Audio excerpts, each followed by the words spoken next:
dibuat untuk memenuhi tugas UTS mata kuliah fikih yang diampu oleh Bapak Muhammad Insan Jauhari MPD. Materi yang pertama yaitu mengenai konsep dasar syariah, fikih dan usul fikih. Definisi syariah adalah segala titah Allah yang berhubungan dengan tingkah laku manusia yang mengenal akhlak.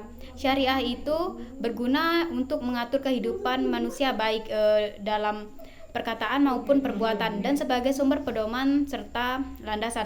Orang yang tidak boleh melakukan syariah yaitu orang yang belum baligh dan orang gila. Fikih ialah ilmu tentang hukum syar'i yang bersifat amaliyah, yang digali dan ditemukan dalil-dalil tafsili. Fikih itu secara bahasa artinya paham terhadap syariah. Tanpa fikih tidak bisa dijalankan syariah. Adapun usul fikih ialah ilmu yang mempelajari prinsip-prinsip dalam menetapkan hukum Islam. Usul fikih itu berfungsi sebagai metode untuk menggali hukum dari sumber-sumber seperti Al-Quran dan hadis serta menerapkan kaidah-kaidah seperti ijma dan qiyas. Adapun sejarah fikih ada 5 periode. Yang pertama itu periode pertumbuhan berlangsung 20 tahun beberapa bulan yang dibagi menjadi 2 masa. Pertama itu masa di Mekah. Nabi Muhammad melakukan dakwah secara sembunyi-sembunyi selama 13 tahun menekankan tauhid. Hanya beberapa ayat hukum yang turun saat itu karena fokusnya pada membangun fondasi agama melalui keimanan dan tauhid. Sedangkan di masa Madinah, Islam mulai membentuk negara dengan aturan hukum yang diperlukan untuk mengatur masyarakat. Adapun periode yang kedua itu periode sahabat. Periode ini wilayah Islam di luar semenanjung Arab berkembang pesat meskipun Al-Quran dan hadis diberikan kepada umat Islam sebagai pedoman hukum syariat. Pemahaman mereka tentangnya itu masih berbeda. Para sahabat utama menggunakan ijtihad untuk menafsirkan ayat hadis dan memberikan fatwa tentang masalah hukum yang tidak ada dalam Al-Quran dan hadis. Mereka juga menggunakan qiyas dan pertimbangan kemaslahatan umum untuk menegakkan hukum.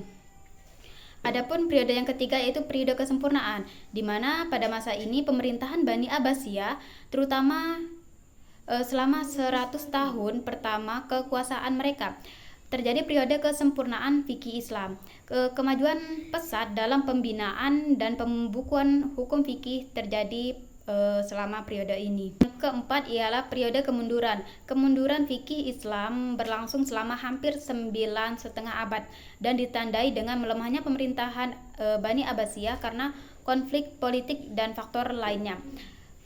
Periode yang terakhir yaitu periode kebangunan kembali, di mana dalam dunia Islam terjadi ketika umat Islam mulai menyadari kemunduran mereka, terutama setelah Mesir jatuh ke tangan Napoleon pada tahun 1798 Masehi. Kesadaran ini memicu gerakan pembaruan di berbagai bidang seperti pendidikan, ekonomi, militer, sosial, dan intelektual. Perbedaan dan hubungan antara syariah fikih dan usul fikih. Syariah itu berasal dari Allah dan Rasulnya, sedangkan fikih berasal dari pemikiran manusia. Perbedaan utama antara usul fikih dan fikih adalah objek kajian. Usul fikih kajiannya adalah dalil-dalil fikih, yaitu kaidah yang menjelaskan cara memperoleh kesimpulan hukum dari dalil-dalil tersebut.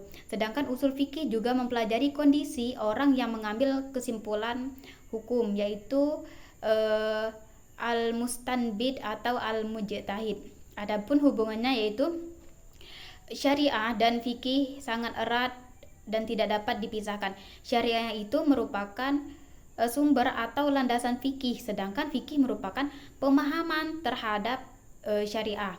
Meskipun syariah dan fikih tidak dapat dipisahkan, tetapi keduanya berbeda. Syariah adalah hukum Islam yang bersumber dari Al-Quran dan Sunnah yang belum dicampuri oleh daya nalar. Sedangkan fikih adalah hukum Islam yang bersumber dari pemahaman terhadap syariah atau pemahaman terhadap nas baik Al-Quran maupun Sunnah. Ruang lingkup fikih ada beberapa seperti fikih ibadah, akhwal syahsiyah, fikih muamalah, fikih jinayah, fikih siyasah maupun ahlam kulukiyah. Tujuan dan kegunaan mempelajari fikih. Penerapan suatu hukum syara kepada perbuatan manusia, baik perbuatan maupun perkataan dengan mempelajari fikih.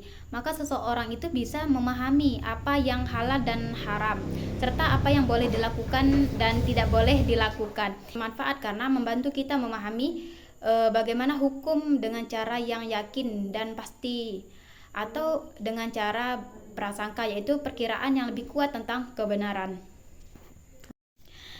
Materi selanjutnya yaitu mengenai sejarah perkembangan fikih dan mazhab fikih. Ada perkembangan fikih pada masa Rasulullah, masa sahabat, masa imam mazhab fikih, dan masa kontemporer. Yang pertama itu masa Rasulullah, di mana dimulai dengan Rasulullah diangkat sebagai Rasul sampai beliau hijrah ke Madinah. Pada masa ini dianggap sebagai masa terpenting dalam perkembangan fikih karena masa ini adalah era wahyu. Masa Rasulullah itu dibagi menjadi dua. Yang pertama masa di Mekah dan masa di Madinah. Masa di Mekah beliau melakukan dakwah secara sembunyi-sembunyi dengan diarahkan untuk memperbaiki akidah dan tauhid, karena akidah merupakan fondasi dalam hidup. Jadi dapat dipahami bahwa Rasulullah itu mengawali dakwahnya saat itu dengan merubah keyakinan masyarakat musyrik menuju berakidah dan bertauhid, dan mensucikan hati serta menghiasi diri dengan kebiasaan-kebiasaannya. Sedangkan masa di Madinah, Islam mulai membentuk negara dan membuat hukum untuk mengatur masyarakatnya. Wahyu Tuhan yang berisi hukum secara bertahap muncul sebagai akibat dari pertanyaan-pertanyaan yang muncul di masyarakat. Dan pada saat ini jumlah umat Islam itu meningkat. Adapun pada masa Rasulullah, landasan sumber hukum pada masa ini Al-Quran, Al-Sunnah, dan Ijtihad. Selanjutnya masa sahabat. Masa ini dimulai pada tahun 11 Hijriah dengan wafatnya Rasulullah. Kehidupan masyarakat mengalami perubahan besar karena wilayah Islam itu semakin luas dan kehidupan masyarakat semakin kompleks. Keyakinan dan kepatuhan umat terhadap agama menuntut mereka untuk selalu menghubungkan nilai agama dengan perilaku mereka dalam kehidupan sehari-hari. Oleh karena itu, masyarakat membutuhkan solusi hukum untuk setiap permasalahan yang mereka hadapi. Masa Imam Mazhab Fikih. Masa ini berlangsung dari awal abad ke-2 Hijriah hingga sekitar pertengahan abad ke-4 Hijriah. Fikih sebagai ilmu disiplin ilmu mengalami peningkatan dan pemurnian yang luar biasa dan berkembang menjadi disiplin yang mandiri. Era di mana para mujtahid dan para hukum yang meletakkan dasar mazhab pemikiran mereka masing-masing. Adapun Imam Mazhab Fikih yang pertama itu Imam Abu Hanifah, Imam Malik bin Anas, Imam Syafi'i, dan Imam Ahmad Hambali. Karena fikih kontemporer adalah ilmu tentang hukum syariah yang bersifat amaliyah, dari dalil yang tafsili terhadap masalah-masalah atau problem terkini, yakni dimulai sejak zaman postmodern hingga modern yang meliputi zaman yang sedang berlangsung pada saat ini. Tampilan pokok bahasan atau pebidangan fikih kontemporer bisa berwujud dalam banyak makna dan istilah. Materi selanjutnya mengenai toharoh. Toharoh dalam Islam berarti membersihkan diri dari hadas dan najis. Secara bahasa toharoh berarti suci atau bersih. Membersihkan diri dari kotoran dengan air atau debu yang suci, atau menghilangkan bekas sifat sesuatu yang menempel di badan dan menghalangi sahnya sholat atau ibadah lainnya. Toharoh itu dibagi menjadi dua jenis. Yang pertama toharoh hissiyah, yaitu bersuci dari hadas dan najis, dan toharoh ma'nawiyah, yaitu membersihkan hati dan dari sifat tercela. Hukum toharoh itu wajib bagi setiap muslim yang akan melakukan ibadah. Macam-macam air. Yang pertama air mutlak, di mana air ini suci, mensucikan, artinya air itu suci di dalam dirinya dan mensucikan yang lain, seperti air hujan, salju, embun, air laut, air zam-zam, dan air yang berubah-ubah. Adapun air mustakmal ialah air yang menetes atau terjatuh dari anggota tubuh orang yang berwudu dan mandi. Status air tersebut suci seperti halnya air mutlak. Dengan demikian tetap sah apabila seseorang bersuci dengannya tanpa ada unsur makruh sama sekali. Adapun yang ketiga itu air yang berubah karena benda suci adalah air yang bercampur dengan yang suci. Misalnya tercampur sabun, zafaran dan air bunga mawar. Yang terakhir yaitu air yang bertemu dengan najis mempunyai dua kondisi. Yang pertama, benda najis itu mengubah rasa, warna, dan bau. Air tetap dalam kemutlakannya dapat. Adapun yaitu air yang keempat, air yang bertemu dengan najis mempunyai dua kondisi. Yang pertama, benda najis itu mengubah rasa, warna, dan bau air. Air itu tetap dalam kemutlakannya. Dalam artian air itu tidak berubah sama sekali dari segi rasa, warna, dan baunya. Pembahasan selanjutnya mengenai wudu. Wudu berarti aktivitas bersuci dengan media air yang berhubungan dengan 4 anggota tubuh, muka, kedua tangan, kepala, dan kedua kaki.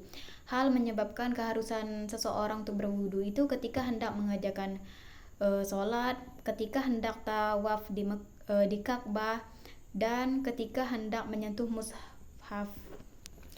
Syarat sah dan rukun wudu. Syarat sah wudu itu ya tentu orang beragama Islam, berakal, baligh, berniat sebelum memulai, tidak memutuskan niat sebelum selesainya wudu, dan lain sebagainya.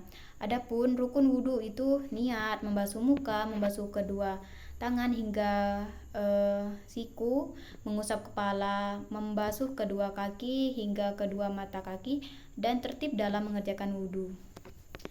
Pembahasan selanjutnya mengenai tayamum dan mandi wajib. Tayamum adalah metode bersuci dalam Islam yang dilakukan dengan mengusap wajah dan kedua tangan hingga siku menggunakan debu atau tanah.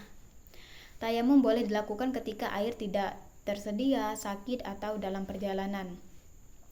Mandi wajib itu untuk menghindari hadas besar, yaitu kondisi fisik yang menghalangi seseorang untuk melakukan ibadah seperti sholat. Umat Islam harus melakukan mandi wajib agar mereka kembali suci dan bersih. Mandi wajib berarti mengguyur seluruh tubuh. Materi selanjutnya mengenai jenazah. Jika seorang muslim meninggal dunia, yang bertanggung jawab untuk mengurus jenazahnya adalah orang-orang yang sesama muslimnya, terutama keluarga dekatnya. Hukum mengurus jenazah adalah fardu kifayah yang merupakan kewajiban bersama bagi umat muslim di suatu tempat. Jika sebagian orang sudah melakukannya, sebagian yang lain tidak perlu melakukannya lagi. Namun jika tidak ada yang melakukannya, semua orang di komunitas akan menanggung dosa. Ada beberapa langkah mengurusi jenazah. Dari pertama, memandikan, mengafani, mensolatkan, dan menguburkan. Adapun perlengkapan memandikan jenazah. Yang pertama, sediakan tempat tidur atau meja. Adapun perlengkapan memandikan jenazah, sediakan tempat tidur atau meja, tingginya itu sekitar 90 cm, lebar 90 cm, dan panjang 200 cm. Juga bisa menggunakan batang pisang sebanyak 5 potong untuk diletakkan di kepala, bahu, pinggang, lutut, kaki jenazah, atau diasuh oleh minimal 3 orang dari keluarganya. Yang kedua itu air suci di ember dan siapkan gayung. Adapun yang ketiga itu kain, 4 gunting, 5 itu kain khusus, kain pamiraduan, 6 daun bidara, dan sabun mandi. Air hijau untuk jenazah yang penyakit kulit seperti korengan dan lain sebagainya. 8 air yang bercampur asam kamal, di mana ketika jenazah luka berat agar berhenti mengeluarkan darah. 9 kapas, dan 10 itu dupa atau kayu gaharu untuk menghilangkan bau yang tidak sedap ketika memandikan jenazah. mengenai sholat. Sholat adalah ibadah wajib bagi umat muslim yang terdiri dari rangkaian ucapan dan perbuatan tertentu, dimulai dari takbir dan diakhiri dengan salam. Sholat berarti doa atau permohonan kita kepada Allah. Sedangkan sholat ini dibagi menjadi dua jenis. Yang pertama sholat fardu dan sholat sunnah. Melaksanakan sholat memerlukan syarat dan rukun tertentu agar sah di mata Allah. Serta sholat ini dianggap sebagai tiang agama dalam Islam. Di dalam rukun Islam, sholat urutan kedua setelah mengucapkan kalimat syahadat. Selanjutnya syarat wajib dan sahnya sholat. Syarat wajib sholat yang pertama Islam, berakal, suci dari haid dan nifas, mampu melaksanakannya dan sudah baligh. Syarat sahnya itu suci dari hadas, suci pakaian, badan, serta tempat sholat, dan mengetahui masuknya waktu sholat.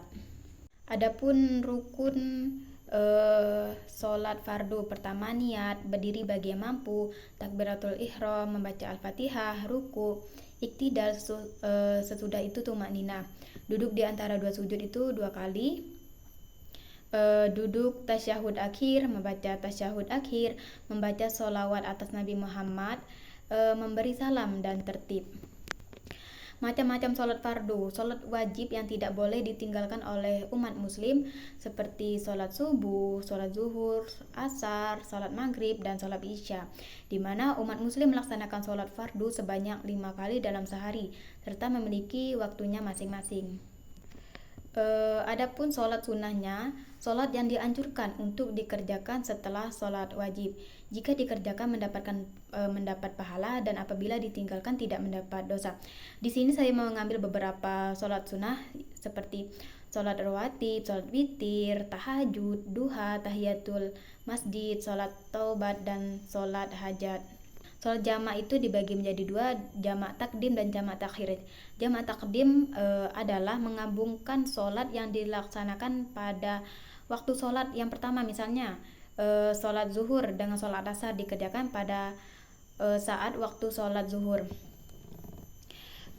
Untuk menjamak takhir sebelum habisnya waktu sholat yang pertama, misalnya kita berniat untuk menjamak sholat maghrib dengan isya di waktu isya, maka sebelum habis waktu maghrib kita itu diwajibkan untuk berniat dalam menjamak takhir sholat maghrib di waktu isya. Niat itu harus dilakukan sebelum habisnya waktu sholat maghrib.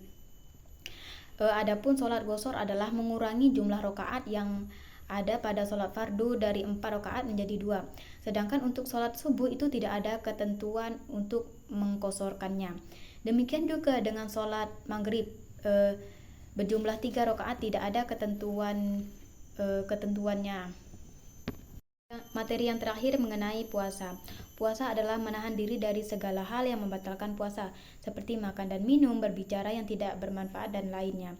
Waktunya itu mulai dari terbit fajar hingga terbenamnya matahari, disertai niat yang tulus dan beberapa syarat. Adapun syarat wajib, syarat sah dan syarat fardu puasa. Yang pertama syarat wajib, ya tentu orang berakal, baligh, dan kuat berpuasa. Orang yang tidak kuat itu misalnya karena sudah tua atau sakit, itu tidak wajib puasa. Syarat sahnya itu beragama Islam, mumayyiz itu dapat membedakan mana yang baik dan mana yang buruk, suci dari darah haid dan nifas. Syarat fardu puasa, niat pada malamnya, yaitu setiap malam selama bulan Ramadan. Menahan diri dari segala hal yang membatalkan puasa sejak terbit fajar hingga terbenamnya matahari. Hal-hal yang membatalkan puasa seperti ya tentu makan dan minum, muntah dengan sengaja, bersetubuh, keluar. Hal-hal yang membatalkan puasa ya tentu makan dan minum, muntah dengan sengaja, bersetubuh, keluar darah haid dan nifas, gila atau kehilangan akal, yang terakhir itu keluar mani. Orang yang boleh berbuka puasa itu orang yang lebih tua, orang tua yang sudah lemah fisiknya dan tidak mampu lagi untuk berpuasa. Perempuan yang sedang hamil dan menyusui anak, sebagai gantinya wajib mengqadha dan membayar fidyah, memberi makan fakir miskin. Yang ketiga itu orang musafir, orang yang dalam perjalanan jauh.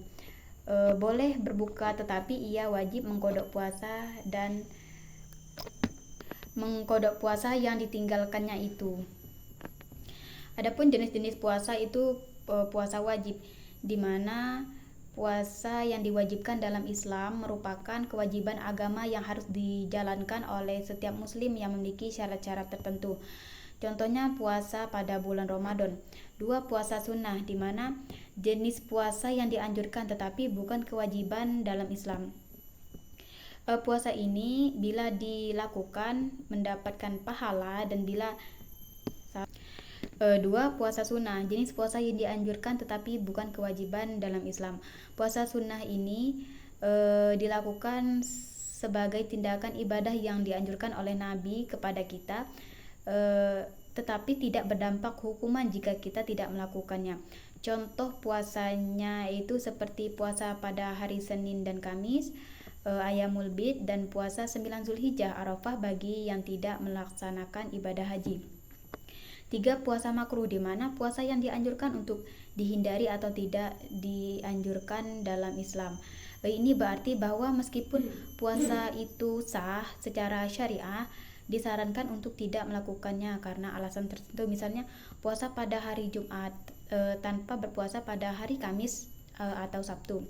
Puasa yang keempat itu puasa dilarang atau diharamkan, di mana melaksanakan puasa semacam ini adalah melanggar syariah dan dapat mengakibatkan dosa. Puasa seperti puasa yang keempat itu puasa diharamkan atau dilarang, di mana melaksanakan puasa semacam ini adalah melanggar syariah dan dapat mengakibatkan dosa. Seperti puasa selama hari raya Idul Fitri maupun hari raya Idul Adha. Hikmah puasa. Pertama, tanda terima kasih kepada Allah, karena semua ibadah itu mengandung arti terima kasih kepadanya atas pemberian, atas apa yang diberikan Allah kepada kita semua.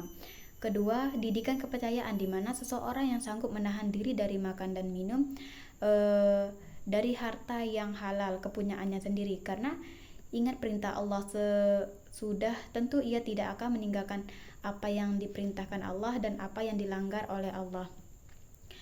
Yang ketiga, puasa selain menjadi ibadah juga memiliki banyak manfaat bagi kesehatan fisik kita. Ketika kita berpuasa, tubuh mengalami perubahan yang dapat berdampak positif pada kesehatan secara keseluruhan. Itulah pemaparan materi yang dapat saya sampaikan. Jika ada kata-kata yang salah, saya mohon maaf, dan kepada Allah mohon ampun. Saya akhiri. Wabillahi taufiq wal hidayah. Wassalamualaikum warahmatullahi wabarakatuh.